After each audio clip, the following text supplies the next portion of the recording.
Selamat pagi teman-teman, kita berjumpa lagi ya dalam episode ketiga, masih mengenai Toyota Way. Ya, bagaimana menerapkan prinsip manajemen ala Toyota, ya Toyota Way. Dalam episode sebelumnya kita sudah membahas 5 penyakit yang dihancurkan oleh Lean Manufacturing ala Toyota ya.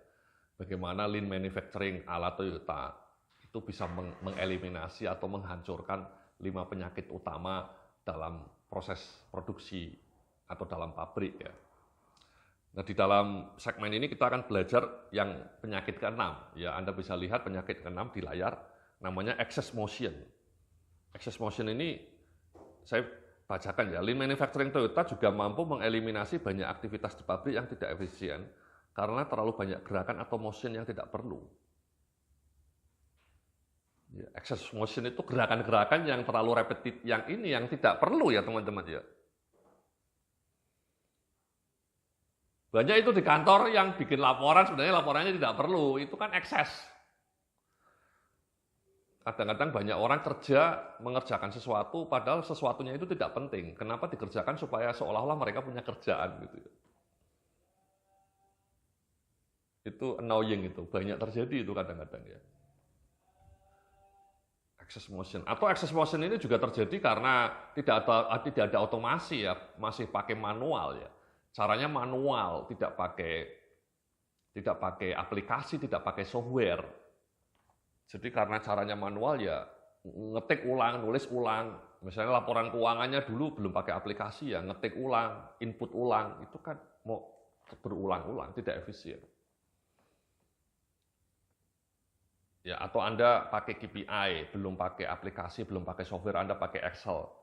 Ya sering terjadi orang ngisi lagi KPI-nya tiap bulan diisi, diulangi lagi, diketik ulang, di-print ulang. Itu terlalu boros, terlalu tidak efisien. Kalau Anda punya software-nya kan Anda sekali masuk langsung jadi ya. KPI-nya dipantau dalam software. Ini saya cerita ini ya. Excess motion merupakan salah satu sumber tersembunyi pemborosan. Banyak motion atau gerakan yang sebenarnya bisa dihilangkan namun terus dilakukan karena kegagalan merancang alur proses yang super efisien. Ya, di halaman 38 ya. Jadi banyak pabrik itu gerakan-gerakannya tidak efisien ya, banyak proses yang mungkin berlebihan.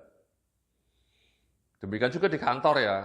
Anda kalau kerja di kantor, Anda harus identifikasi mana laporan-laporan yang tidak diperlukan lagi, mana gerakan-gerakan atau meeting-meeting yang tidak diperlukan, itu kan banyak meeting-meeting yang tidak produktif, itu juga excess in motion, excess in meeting ya, meetingnya berlebihan, berjam-jam, menghabiskan waktu, padahal tidak ada gunanya. Ya, isi meeting itu sangat bisa dikomunikasikan hanya melalui email, melalui pemberitahuan, cukup melalui email, nggak perlu ngundang semua orang ke ruangan meeting. Itu banyak itu, excess in motion itu namanya. Itu kalau Anda punya lean proses, meeting-meeting itu dipangkas, ya, dihilangkan. Tidak efisien. Ya.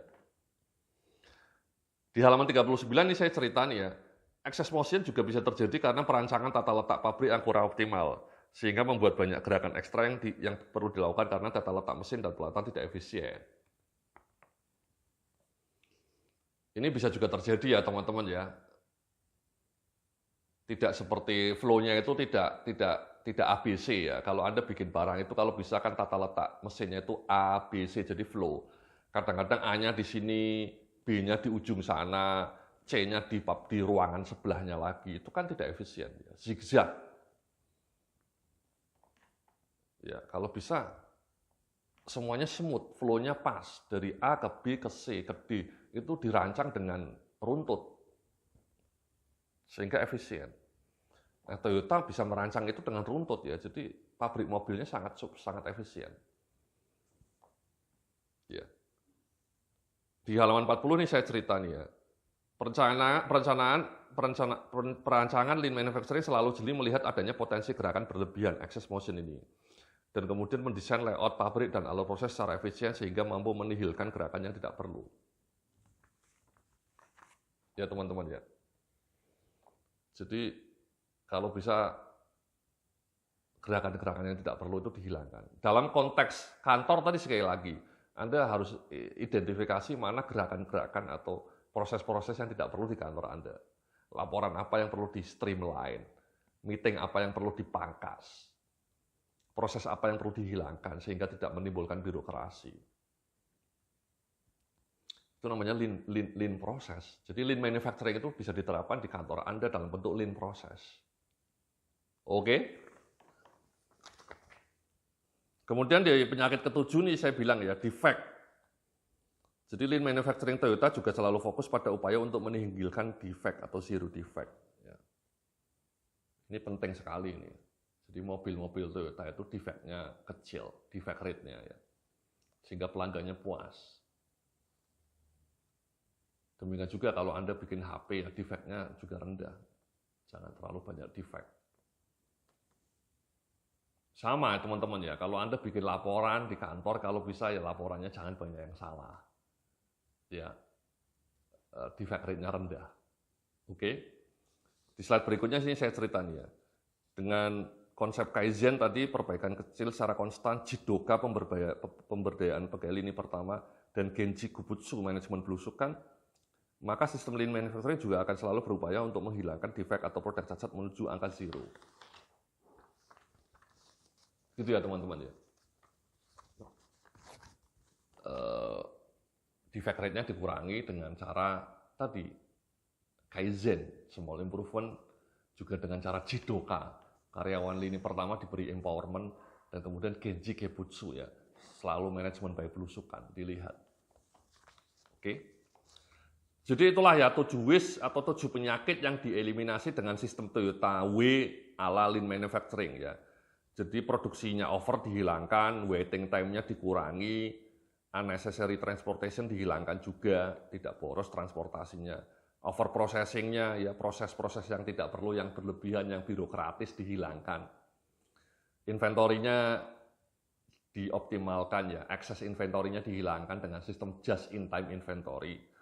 Kemudian access motion, ya access proses, access motion gerakan-gerakan yang tidak perlu dihilangkan. Dan yang terakhir defect rate.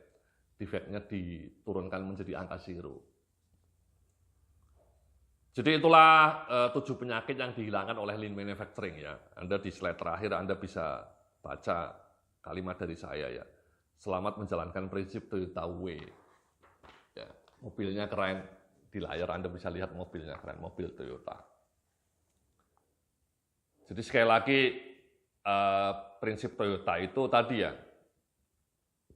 Anda harus fokus pada perbaikan kecil, tidak usah terlalu muluk-muluk, ya small improvement tapi dilakukan terus-menerus. Kemudian yang kedua, Genji Gebutsu ya, sering turun ke lapangan teman-teman ya. Dan yang terakhir, Jidoka tadi ya, karyawan lini diberi empowerment supaya mereka punya kesempatan untuk melakukan perbaikan yang signifikan, yang bagus lah bagi kantor Anda ya. Jadi itulah ya materi saya mengenai Toyota W. Mudah-mudahan Anda bisa mengaplikasikan materi-materi yang saya sampaikan ini sehingga kinerja Anda juga seperti Toyota ya. Menjadi perusahaannya legendaris yang top marko top jos marko jos. Oke. Terima kasih, salam sukses, penuh kemuliaan.